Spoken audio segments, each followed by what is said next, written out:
Thank you for inviting us to present the ongoing efforts by the Data Working Group on advancing data sharing and data management principles, the dialogue series, and a self-assessment tool.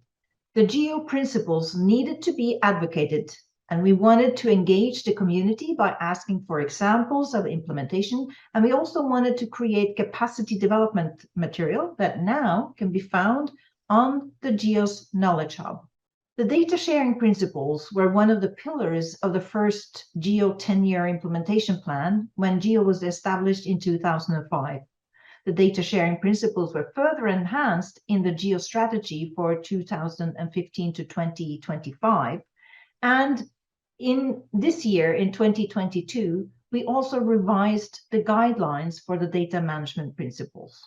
The GEO Data Management Working Group has decided to develop capacity development resources to raise the awareness about these principles and align the global understanding for further progress towards, for instance, artificial intelligence, machine learning, and any other sophisticated technologies that all rely on good quality and well-managed, preserved, and curated data.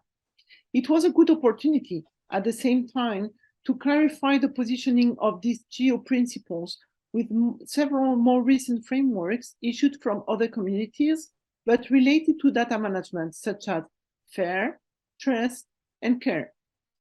What is a dialogue? It is a type of webinar with some short lightning talks to position the issue with different perspectives, some calls to engage with the audience around the core topic. Each dialogue had the same structure, relying on the theoretical presentation of the topic, followed by several success stories. The success stories have been selected to diversify the perspective in terms of type of data, such as remote sensing, in situ, citizen science, etc., and in terms of type of challenge and solutions. The dialogue series has been developed around 8 dialogues that took place each Monday during 1 hour and a half from the first week of September to last week, to be closed before this GEO Week major event. The first dialogue was on the data life cycle and as a backbone for developing solid and comprehensive sets of principles.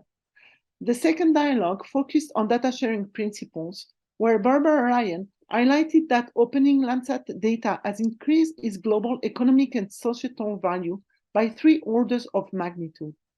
Daniel Quintard has presented the success story of the Copernicus user-centric Earth observation services that is today the biggest provider for free and open-to-use data, for which the only request is to credit the European Commission. Data Weber has presented the huge amount of open and labeled data Google delivers as a wonderful resource for machine learning and artificial intelligence. Einar Georgo has highlighted how, in the last 3 years, thanks to the Space Charter, UNOSAT delivered 1,213 products and services to support humanitarian assistance and human rights in 78 countries. And Lars Peter Rijgaard from WMO has reminded that WMO was founded to exchange data because weather and climate have no boundaries, and data policy is not enough to make it happen. These 2 first dialogues have opened the series at an excellent level and facilitated the engagement in a very short time with wonderful experts for the following dialogues. Then we went through each of the GEO principles, starting with discovery and accessibility, where we, of course, introduced the capacities of the GeoSTAB as a global resource and to implement community portals, NextGeos, semantics, etc. Gilberto Camara brought his vision of the power of Stack to discover and access data. Thanasis Drivers highlighted the NOAA umbrella to have a reliable and efficient access to Sentinel data. And as in each dialogue, we had some in-situ focus from Christoph Wohner for biodiversity James SDR. Please go and discover the presentation from James Ratling-Leaf Sr. on the care principle for indigenous community that we will waken up the indigenous genes we all have here. Usability is of course critical, and the ultimate goal when we share data or services and we want to develop a business. This dialogue covered again in situ for biodiversity, crop monitoring in the context of GeoGlam, but also the metadata efforts for Chinese data sets presented by UBQ, and of course, the knowledge hub from Paola Di Salvo that has been developed in the last years by a GEO Secretariat to facilitate the use and the reuse of data and applications. Data preservation and curation is critical for climate change impacts, and we had excellent speakers from ESA presenting the data preservation and curation on ESA historical missions, but also Nura Jibo presenting the challenges in Africa, Jan McLaughlin presenting a perspective on citizen data, and still some highlights for GeoGlam.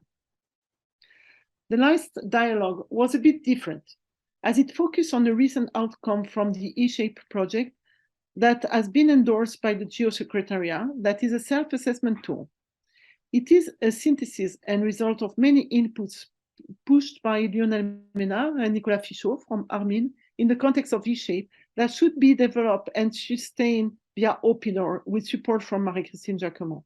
It allows to make a self-assessment of the compliance, not only to the geodata management principles, but also to the FAIR principles, and it delivers a proposal of data management plan as an output. And here you see all of our 33 speakers. They represent all of the 4 regional geos. Out of this 33 speakers, there were 15% women. The attendees of each of the dialogues were on average 30. So in total, we had about 240 attendees. The dialogues series were based on contributions and examples by members, participating organizations, and associates from across all of the GEO activities. We had a change by far more, but not all could, of course, participate. We thank you very much to all the members and organizations that have supported us in various ways.